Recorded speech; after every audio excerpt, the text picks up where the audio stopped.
Mesdames, Mesdemoiselles, Messieurs, Daniel Pilon, chroniqueur Libre Penseur.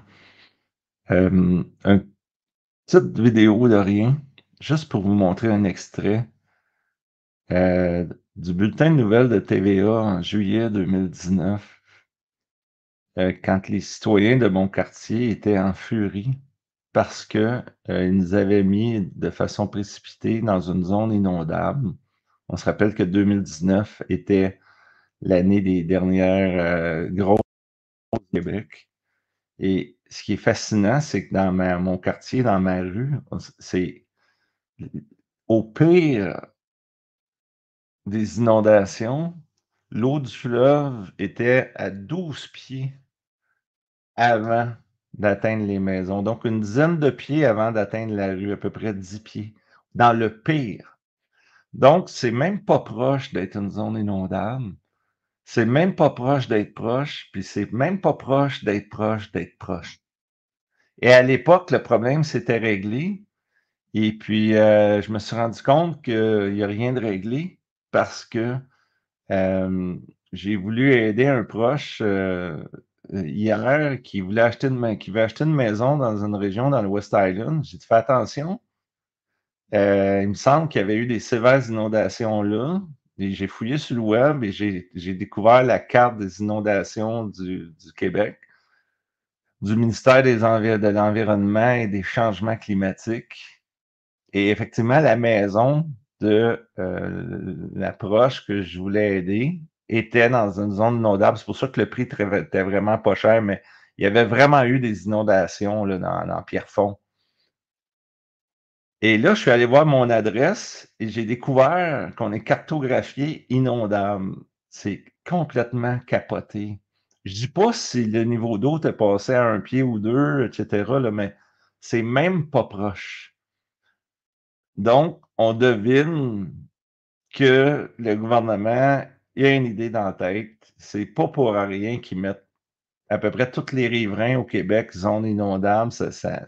J'ai pas fouillé encore tout partout, là.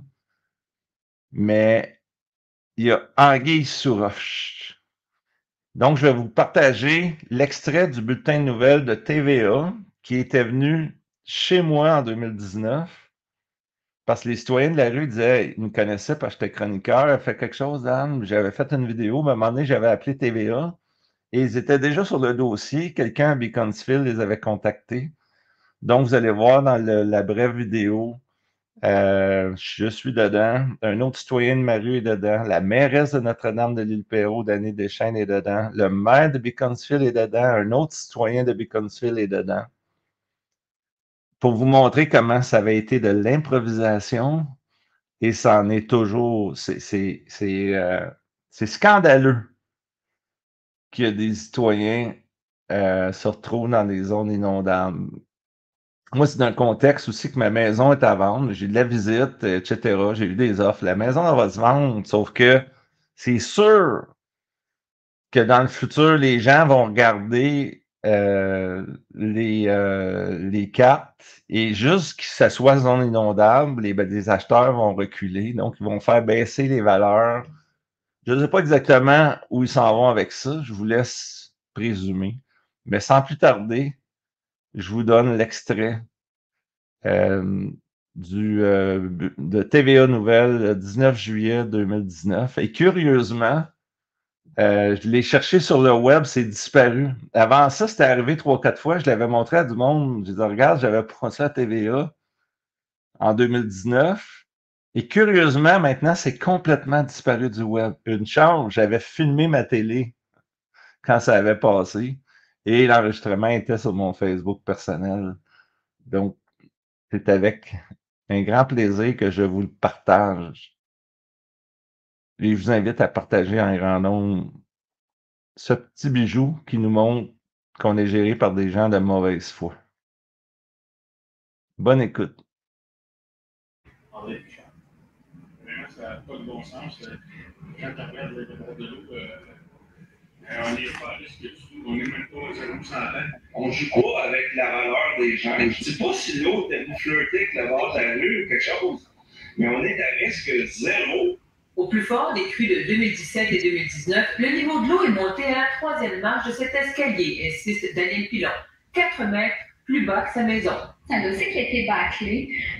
Ça a été mal communiqué, mal lancé depuis le départ. Ils s'en sont à la troisième version de la carte et il est toujours inexact. Près de 200 propriétés de Notre-Dame de l'Île-Perrot sont sur la carte des zones d'intervention spéciale, les ZIS. Interdiction de construire, les primes d'assurance risquent aussi d'augmenter. Beacon Field a 109 ans. Et à ma connaissance, dans l'histoire, il n'y a jamais eu d'inondation à Beacon Field. Plus de 150 propriétés de Beaconsfield sont aussi sur la carte des zones inondables. Tout le monde dit, ben, on n'a pas été inondé, ben, on n'a pas fait de réclamation à personne. Fait que, alors, on n'est pas des sinistrés, là, à Beaconsfield. On est juste placés dans la mauvaise case. Malheureusement, là, on est dans une situation qui est injustifiable à nos citoyens, qui les met dans l'angoisse. La ministre des Affaires municipales se défend. On a fait un travail rigoureux avec le ministère de l'Environnement. On a pris les photos aériennes de 2019 qui n'avaient pas été faites en 2017. On a pris les codes de crue. Les municipalités reprochent aussi à Québec de leur avoir refilé le dossier en plein été. Elles ont jusqu'au 19 août pour signaler des erreurs dans la carte des zones inondables. On met toutes nos ressources au travail pour refaire la cartographie, ce qui est un peu stupide. Là, dans le fond, c'est leur travail. Ils nous en ont donné une cartographie. Les citoyens espèrent que Québec entendra raison. André Ducharme, TVA Nouvelle, Beaconsfield.